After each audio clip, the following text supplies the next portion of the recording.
both for teachers, as I said, and administrators. And of the 282 people that were interviewed, 105 of them were teachers and 41 of them were administrators. And without fail, that came up. And we interviewed new teachers, we interviewed teacher mentors, and then folks who were in their second year, and others who had just come into Nassau County school system from other school districts. And just the comments and the documentation of the support that they got to make them successful. I guess if you want to do well, it's hard not to, you know, because you're given the support and the tools to do a good job. And so with that, we felt that we could gladly say to other folks anywhere we go that if you want to see a good mentoring, coaching, induction program for new staff, you need to come to Nassau County School System. It's done extremely well here. Now, to flip over to probably what you don't want to hear,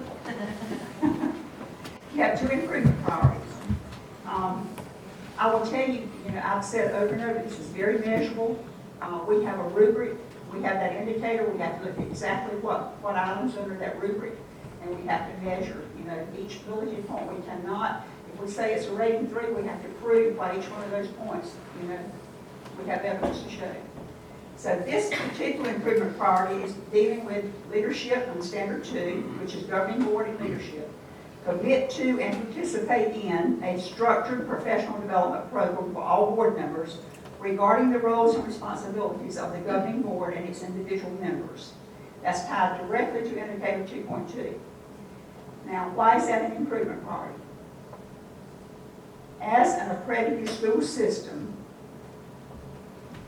you have 5 standards that you have to meet, 5 standards of quality. Standard 2 is governance and leadership. There are 6 indicators under that standard. Indicator 2.1, 2.2, and 2.3 deal strictly with the board. 2.4, 2.5, 2.6 deal strictly with the leadership of the superintendent through the school administration.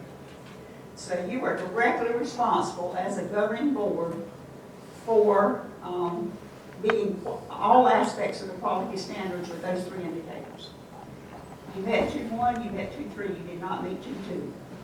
2.2 says that as a board, you must understand your roles and responsibilities both as a board and as individual board members.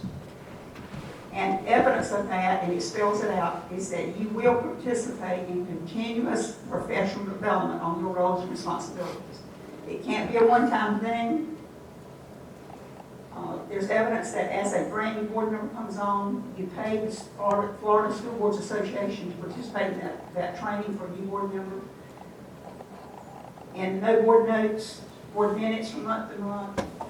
We couldn't find evidence that there was a continuous professional development plan and evidence of participation. We aren't saying you've got to participate in Florida School Boards Association. We aren't saying you've got to participate in something offered by Northeast Educational, whatever it is, the regional consortium. We don't spell that out, but we do say that there are core values that are the belief statements of the school system. And 2 of them that stuck out in my mind. One is that you have to, that a person is responsible for his or her own actions, and also that you believe in being lifelong learners, and that's from students all the way through. So as board members, you have to commit to that, to those core values. There are lots of them. I probably last night at 9 o'clock I could quote it all of them. But right now, those 2 stick out in my mind. And so as board members, you have to set the example that those are being followed through with. And it's really about just continuous improvement. It's not a get you kind of thing. It's just that you're committed as a board to continuous improvement. You can do webinars, you can do online training, you can have somebody come here, you can go as a board. However, we're not being prescriptive about how you get your training, but it is spelled out the certain topics that you have to have continuous training in. Some of those topics that deal with the roles and responsibilities of the board. And so collectively as a board, you have to make that commitment for continuous improvement.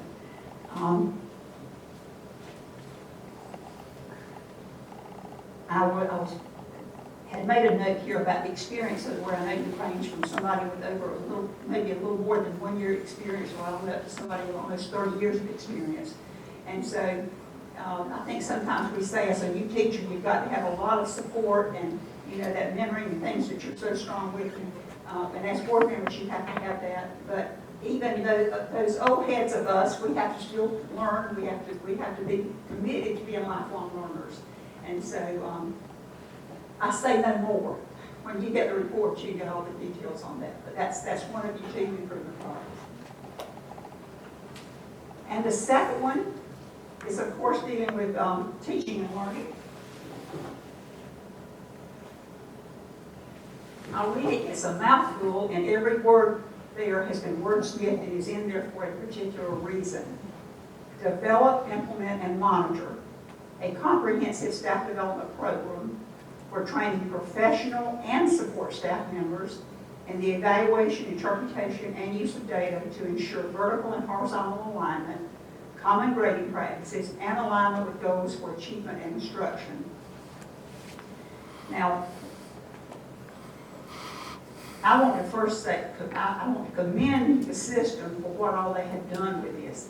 A tremendous effort. There's tons of evidence of all the multiple comprehensive assessment components, of the framework for putting those assessment results in a system, you know, to get those results out. You have data teams, you have data meetings, you have data chats with students. You've got tons of things in place. The directors at the district level working with the school folks. So you've got lots of the mechanisms in place, and you're truly about doing that. You just aren't where you are. And one of the things we do in looking at our evidence is to look at how you self-assess. And the self-assessment for the system pointed this out as an area that you needed improvement. And all of our fact-finding and evidence gathering, we validated that that was an area that, hey, you've come a long way since 5 years ago. You've come a very long way. Testing's changed, you know, accountability models have changed. That creates a need for even more training and support.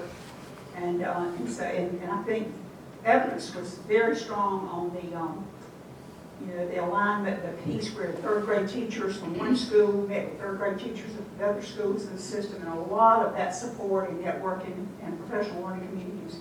But more need to do, you know, that vertical alignment from you transition from 5th grade to 6th grade, or, you know, so forth.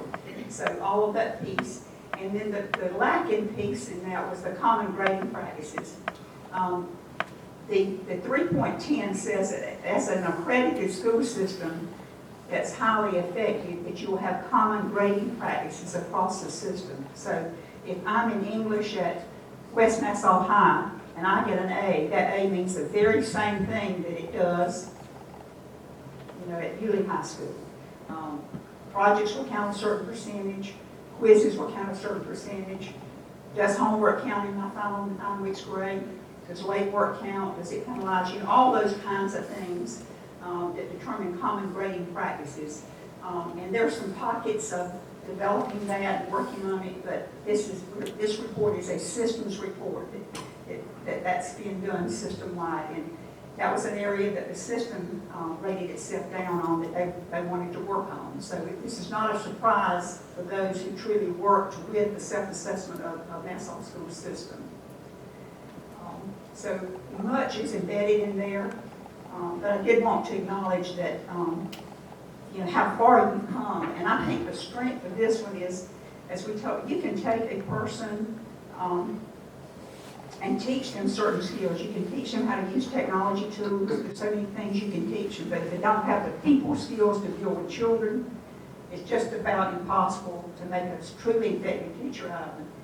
And I say that as an analogy to the system. If you've got a system that can analyze data and crunch the numbers and do the analysis, but you don't have that caring culture, you're never going to make it all fit together and happen. But the strength of the Nassau County School System is you've got that caring culture. You've got the people with the people skills that are committed to getting this done. So you're on the right path to it.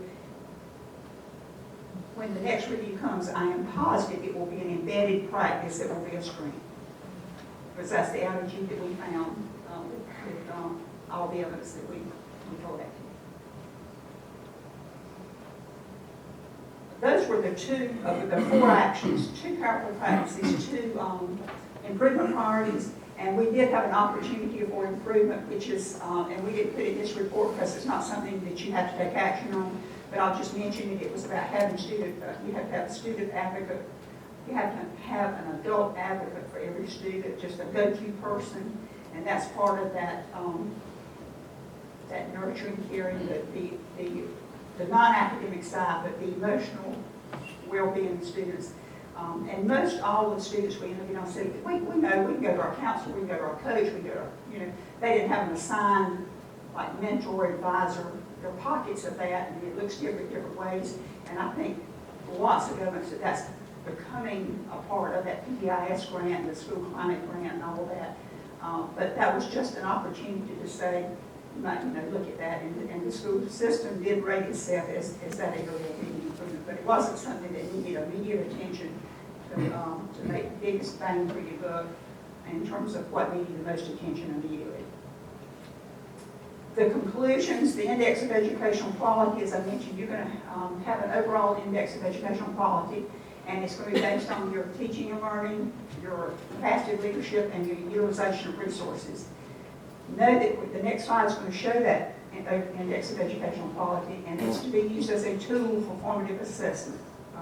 Looking at yourself, seeing where you can get better, and how that just connects all the conditions and the practices that are going on in the school system, and the evidence that we found in trying to connect that directly to student performance.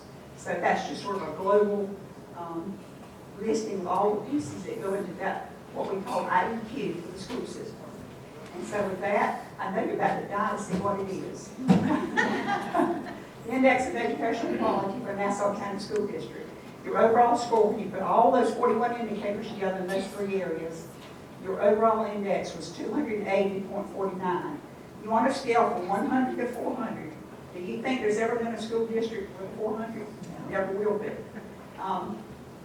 But the Advanced Ed network average of all the systems that have gone through it at the beginning of this school year, the overall average for all school systems was 278.34, and Nassau County's score was 280.49, so you're above the Advanced Ed network average. Those are rich districts, poor districts, rural districts, suburban districts, inner city districts, Dubai, Germany, all over the states, it's everywhere. That's the average, and you are about 2 points over. This is, I think, my 14th team I've done this year, and we've been doing the IEQ results for 3 years now. 3 years ago, we didn't share them. We were gathering that data to have a base of comparison. Last year was the first year that the systems were given the Index of Educational Quality, and initially we didn't even share what the average was, but now we're beginning to, because everybody would say, well, this is how do I compare? You want to look at that, that trend data, that comparison data. And so I shared with the superintendent before I came in here that that score is one of the highest ones I have had the opportunity of working with.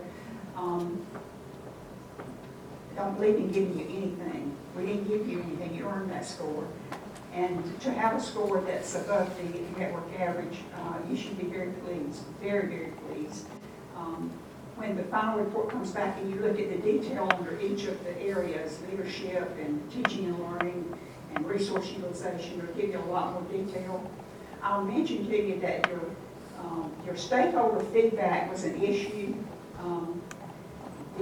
The percentage of parents returning surveys wasn't as strong as what you wanted it to be. And you had great participation, great, your parent engagement and community involvement, community support was super strong. But for some reason, just didn't get those surveys returned at every school, and there are minimum percentages you have to, minimum percent of parents and minimum percentage of students and of staff that have to return those surveys. And so that piece is in all the evidence and all. But I think looking at your overall score, and I'll just tell you, before you get the final report, that your teaching and learning, which is 21 of your 41 indicators, was above the national, the advanced ed network average. I want to call it national average, but it's more than a national average. It's the advanced ed network average. And it was above the network average. So I think you've got a good teaching tool, lots of information, hopefully, you know, to grow and improve, but also for a point of pride. And with that, next slide, David. The IEP results indicate the school system is performing definitely within acceptable ranges, above, really. And with that, we will definitely recommend that Nassau County School System earn distinction accreditation.